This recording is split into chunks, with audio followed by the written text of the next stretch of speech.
시편 149편. 할렐루야, 새 노래로 여호와께 노래하며 성도의 모임 가운데에서 찬양할지어다.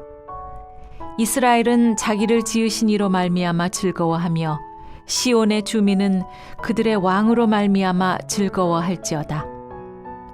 춤추며 그의 이름을 찬양하며 소고와 수금으로 그를 찬양할지어다. 여호와께서는 자기 백성을 기뻐하시며 겸손한 자를 구원으로 아름답게 하심이로다. 성도들은 영광 중에 즐거워하며 그들의 침상에서 기쁨으로 노래할지어다. 그들의 입에는 하나님에 대한 찬양이 있고 그들의 손에는 두 날 가진 칼이 있도다. 이것으로 문 나라에 보수하며 민족들을 벌하며 그들의 왕들은 사슬로 그들의 귀인은 철고랑으로 결박하고 기록한 판결대로 그들에게 시행할지로다. 이런 영광은 그의 모든 성도에게 있도다. 할렐루야.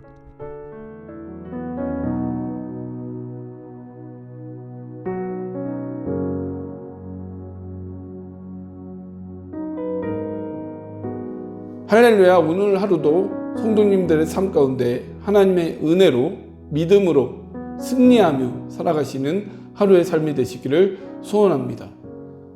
오늘 우리가 읽은 이 본문 시편 149편은 146편부터 150편 5편으로 구성된 할렐루야 시편 중에 네 번째 시에 속합니다.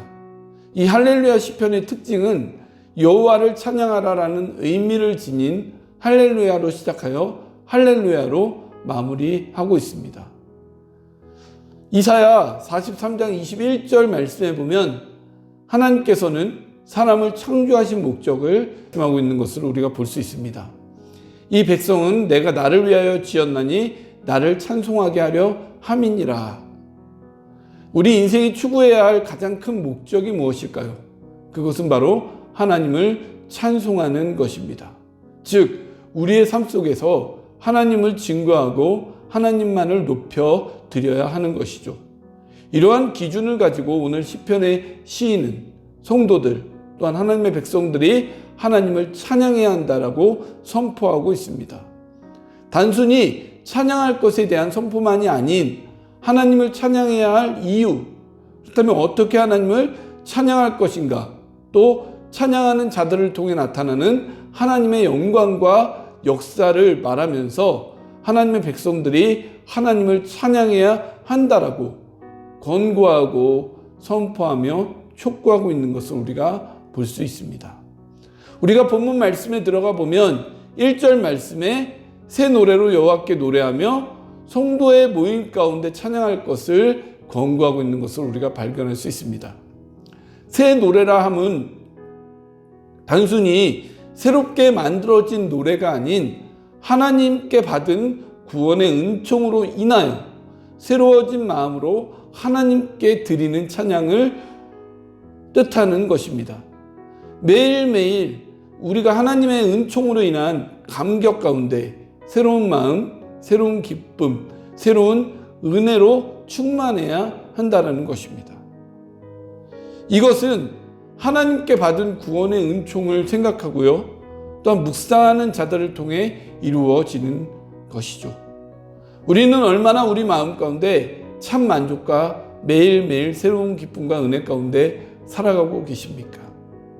나에게 베풀어 주신 하나님의 은총과 은혜를 생각하면서 그것을 기억하고 묵상하며 살아가는 자들에게 이러한 참 새로운 기쁨과 새로운 만족과 새로운 은혜로 우리가 충만한 삶을 살게 되지 않겠습니까? 이러한 우리 하나님의 은혜를 우리가 생각하면서 우리 가운데 베풀어 주신 이 은혜와 은총을 생각하게 되면 매일의 삶이 새로워진 마음으로 이 기쁨과 감격 가운데 하나님을 찬양하는 삶을 살게 될 것입니다. 이러한 삶을 살아가시기를 소원합니다. 또한 시인은 성도들의 모임 가운데 찬양할지어다 라고 선포하고 있습니다. 성도의 모임이란 여호와께서 구별하여 부르신 백성을 의미하는 것이고요. 하나님으로 인해 선포된 율법 아래 통치받는 언약의 백성을 의미하는 말입니다. 즉 하나님 앞에 구별된 백성들은 늘 하나님을 찬양하며 하나님을 높여 드리는 삶이어야만 한다는 것이죠. 오늘날 하나님을 믿는 우리가 그렇게 살아가야 하는 것입니다. 나는 얼마나 찬양의 삶을 살고 있습니까? 우리의 삶 가운데 얼마나 하나님을 높이면서 살아가고 계십니까? 우리의 삶의 목적과 이유, 또한 하나님께 받은 은혜를 분명히 기억하면서 날마다 입술로, 삶으로 하나님만을 높여드리는 우리 성도님들이 되시기를 소원합니다. 2절 말씀에 보면 이스라엘은 자기를 지으신 이로 말미암아 즐거워하며 시온의 주민은 그들의 왕으로 말미암아 즐거워할지어다 라고 시는 선포하고 있습니다. 삶의 하루하루가 즐겁고 기쁘십니까? 삶이 고되고 바쁜 일상과 나날로 인해 즐거움과 기뻐할 수 있는 여유가 없나요? 우리의 즐거움과 기쁨의 근거는 1절에서 새 노래로 표현하고 있는 하나님의 은총과 구원의 은총으로 말미암은 즐거움과 기쁨인 것입니다. 우리가 처한 상황을 초월하여 하나님으로 인하여 이루게 될 영원한 삶이 그 근거가 되는 것이죠. 지금 내 앞에 놓여있는 상황으로 인해 우울해하거나 슬퍼하거나 일희일비할 것이 아닌 우리의 창조주 되시고 우리를 하나님의 특별한 백성으로 삼아주셔서 구원의 은총을 베풀어 주신 은혜를 생각하면서 소망과 기쁨과 즐거움과 감격이, 소망 가운데 기쁨과 즐거움과 감격이 매일 우리의 삶에 가득 넘쳐나시기를 소원합니다. 또한 아울러 시온의 주민은 그들의 왕으로 말미암아 즐거워할지어다 라고 말씀하고 있습니다. 시온이 어디입니까? 하나님의 성전이 머물러 있는 곳입니다. 즉 하나님의 임재와 통치가 머물러 있는 그곳에서 살아가는 백성에게 즐거움으로, 이 왕으로 하나님으로 인해 즐거워하는 삶이 그 가운데 있어야 된다는 것입니다. 우리의 삶은 하나님으로 인해 기뻐하고 하나님으로 인해 즐거워하고 하나님의 통치하심으로 인해 만족하는 삶이 되어야 한다는 것이죠.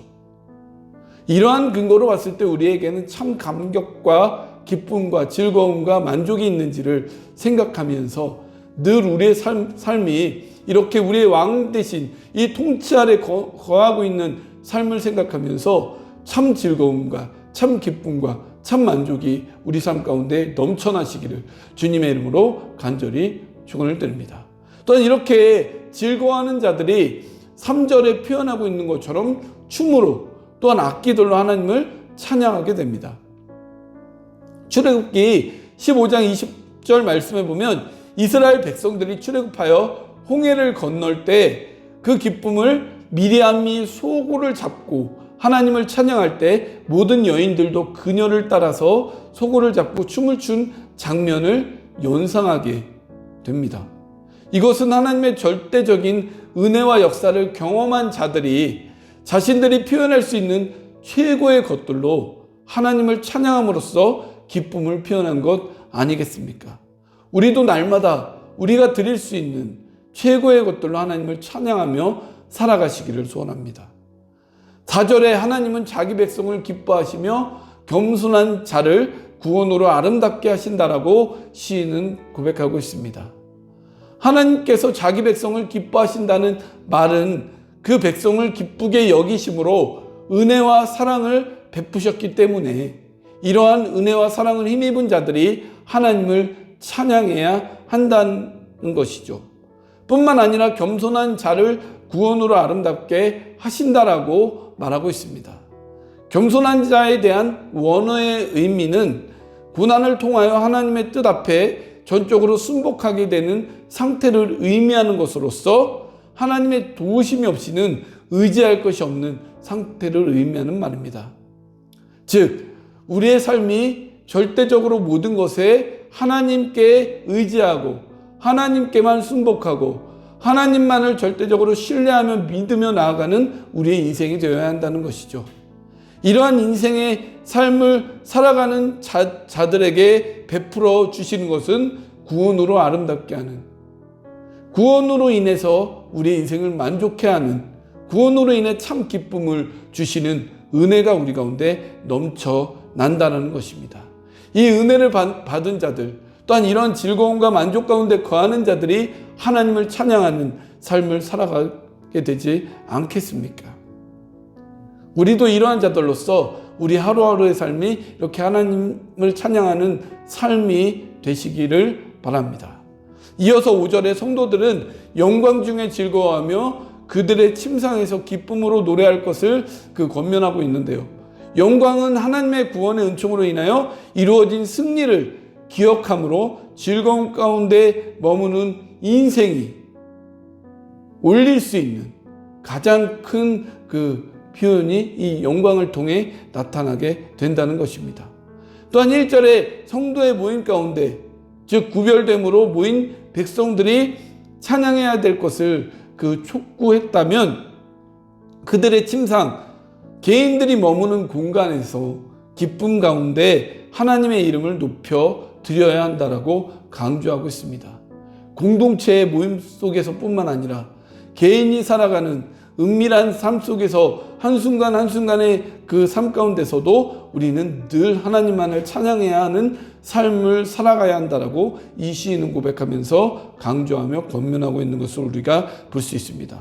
이렇게 1절부터 5절에 하나님을 찬양해야 하는 이유와 어떻게 하나님을 찬양해야 할지를 언급하고 강조했다면 6절에서 9절의 말씀은 이렇게 찬양하는 자들에게 나타날 구원으로 말미암은 영광과 하나님의 대적들, 또한 택함받지 못한 자들에 대한 하나님의 심판과 역사가 그 가운데 선포되어지고 있습니다. 우리의 삶이 매일매일 하나님을 찬양하는 삶이 되시기를 소원합니다.